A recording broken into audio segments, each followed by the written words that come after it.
And you feuded a lot, as you mentioned before, with the Rock and Roll Express as the Heavenly Bodies. Do you have any memories of those matches and stories about the Rock and Roll Express? Well, here's the great thing about the Rock and Roll Express. They're the one tag team, the only tag team I can think of that's been together for over 30 years, and that's pretty amazing.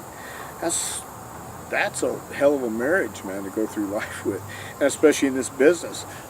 Ricky was great to work with, so was Robert, and we had some really great matches. Individual stories, once again, I don't know that the statute of limitations are up on a lot of that shit, and I say that half jokingly and half not.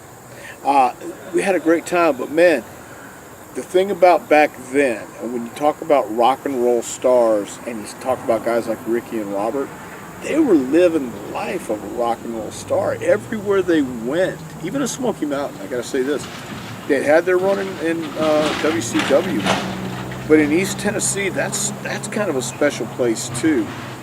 They still remember the 70s and the 80s and even the friggin' 90s. So that was kind of cool because they had just come off that hot run, and rock and roll was still hot, man. And they still, Ricky to this day still works, and he's in his 60s, man.